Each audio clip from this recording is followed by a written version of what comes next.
श्री स्वामी समर्थ. स्वामी महाराज तुमच्या सर्व चांगल्या इच्छा पूर्ण करो ही स्वामींच्या चरणी प्रार्थना करते आणि आजच्या या नवीन व्हिडिओला सुरुवात करते. 3.5 मुहूर्तापैकी एक पूर्ण मुहूर्त आणि ज्या दिवशी केलेल्या शुभ कार्याचे फळ कधीही संपत नाही असा मंगलमय दिवस म्हणजेच अक्षय तृतीया. यंदा रविवारी हा सण येत आहे. अक्षय म्हणजे ज्याचा कधीही क्षय होत नाही, जे कधीही संपत नाही. हा दिवस अनेक कारणाने खास आहे. पौराणिक कथांनुसार याच दिवशी त्रेतायुगाची सुरुवात झाली. भगवान परशुरामांचा जन्म आणि माता गंगेचे पृथ्वीवर झालेले आगमन याच तिथीचे. एवढेच नाही तर भगवान श्रीकृष्णाने द्रौपदीला अक्षय पात्र दिले होते आणि सुदामाचे दारिद्र्य दूर करून त्याला अक्षय संपत्ती दिली होती. तो दिवसही हाच होता. अक्षय तृतीया म्हटलं की आपण सोने चांदी खरेदी करतो, कारण ते समृद्धीचे प्रतीक मानले जाते. पण या दिवसाचं खरं महत्त्व दडलंय ते दानात. उन्हाळ्याचे दिवस असल्याने या दिवशी मातीचा घडा, पाणी, छत्री, पंखे किंवा अन्नाचे दान केल्यास अक्षय पुण्य मिळते, अशी आपली संस्कृती सांगते. आपल्याकडे जे आहे त्यातील थोडा हिस्सा गरजूंना देणे हाच या सणाचा खरा आनंद आहे. यंदा ही तिथी रविवारी आली आहे. रविवार हा सूर्यदेवाचा वार, त्यामुळे आपल्या आयुष्यातील अंधार दूर होऊन प्रगतीचा सूर्य कायम तेजस्वी राहावा अशी प्रार्थना करण्याची उत्तम संधी आहे. नवीन व्यवसाय सुरू करण्यासाठी, नवीन संकल्पनांसाठी मुहूर्त बघण्याची आपल्याला गरज नसते. तर अशा पद्धतीने अक्षय तृतीयेचं आपण जे महत्त्व आहे तर ते बघितलेलं आहे. तर या अक्षय तृतीयेच्या दिवशी एक अतिशय प्रभावी असा आपल्याला हा उपाय करायचा आहे.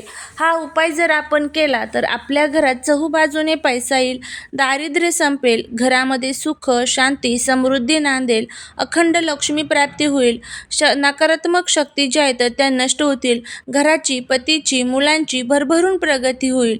तर असा हा प्रभावी उपाय कसा करायचा, कोणत्या वेळेत करायचा, याबद्दलची संपूर्ण माहिती आज या व्हिडिओमध्ये मी तुमच्यासोबत शेअर करणार आहे. त्यामुळे व्हिडिओ हा स्किप न करता शेवटपर्यंत पहा. जर तुम्ही या चॅनलवरती नवीन असाल तर चॅनलला सबस्क्राईब करा आणि असेच माहितीपूर्ण नवनवीन व्हिडिओ पाहण्यासाठी बेल आयकॉनलाही प्रेस करा, म्हणजे जेव्हा कधी मी नवीन व्हिडिओ अपलोड करेल त्याचं नोटिफिकेशन सर्वात अगोदर तुम्हाला भेटेल आणि तुम्ही एक पण व्हिडिओ मिस करणार नाही.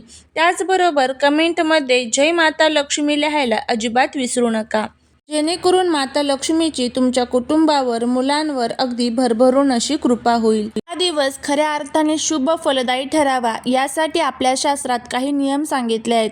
आज आपण जाणून घेणार आहोत त्या संदर्भात काय करावे, काय टाळावे. सकाळी लवकर उठून स्नान करावे. या दिवशी विष्णुदेव आणि माता लक्ष्मीची पूजा करणे अत्यंत शुभ मानले जाते.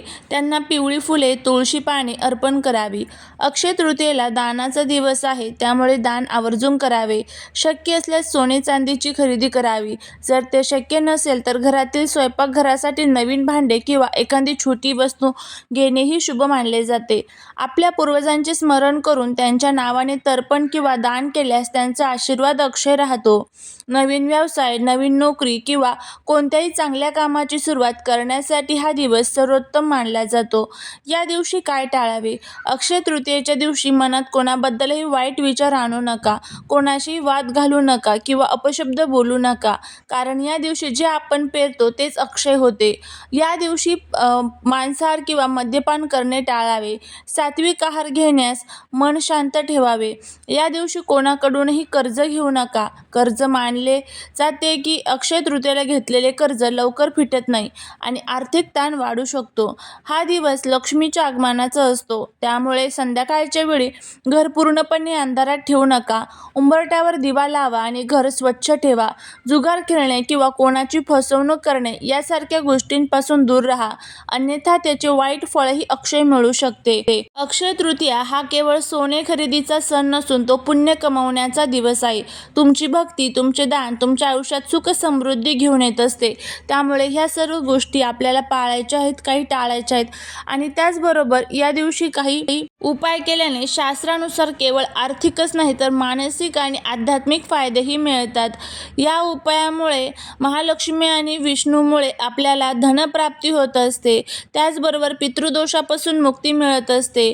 सातू किंवा धान्य दान केल्यामुळे आपल्याला सुवर्ण दान केल्याचं पुण्य मिळत असतं. त्याचबरोबर भगवान विष्णू आपल्यावरती प्रसन्न होतात, कर्जमुक्ती होत असते. थोडक्यात तर काय, आर्थिक स्थैर्य, पुण्यप्राप्ती, नकारात्मकतेचा शत्रूंचा नाश आणि सौभाग्य वृद्धी होत असते.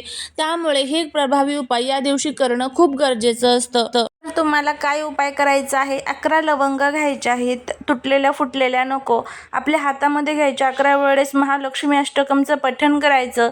एका लाल कपड्यामध्ये तुम्हाला ह्या लवंगा बांधायच्या आहेत आणि आपल्या घराचा जो उंबरठा असतो, आपली जी चौकट असते दरवाजाची मुख्य, तर त्या मुख्य चौकटीच्या वरती तुम्हाला डाव्या किंवा उजव्या साईडला ह्या लवंगा बांधायच्या आहेत.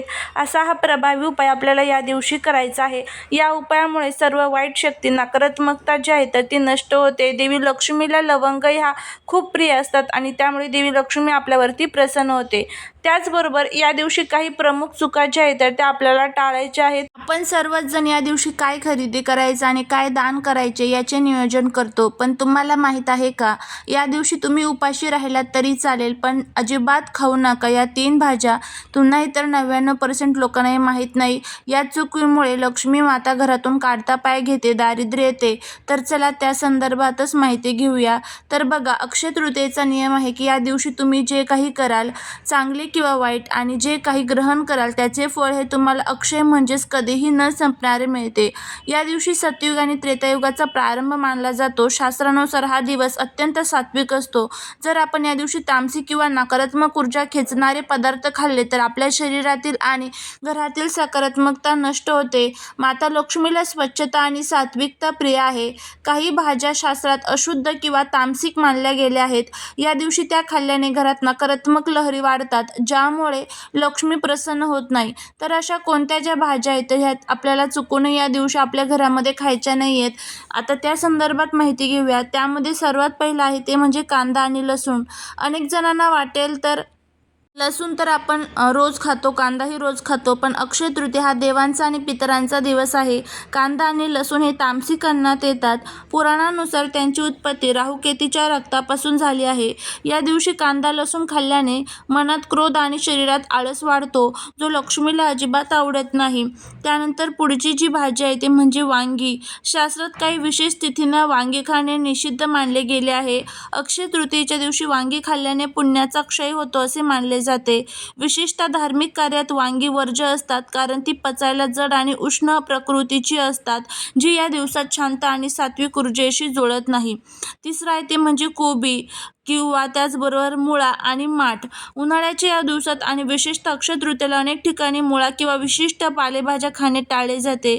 याचे शाश्वत कारण म्हणजे या भाज्या या काळात पचण्यास त्रासदायक ठरू शकतात आणि आध्यात्मिकदृष्ट्या त्या अधम श्रेणीत धरल्या जातात. या दिवशी केवळ सात्विक, गोड आणि थंड पदार्थ, आमरस, पुरणपोळी याचे सेवन करावे. अक्षय तृतीया हा भरभराटीचा दिवस आहे, त्यामुळे या दिवशी शक्यतो सात्विक आहार घ्या.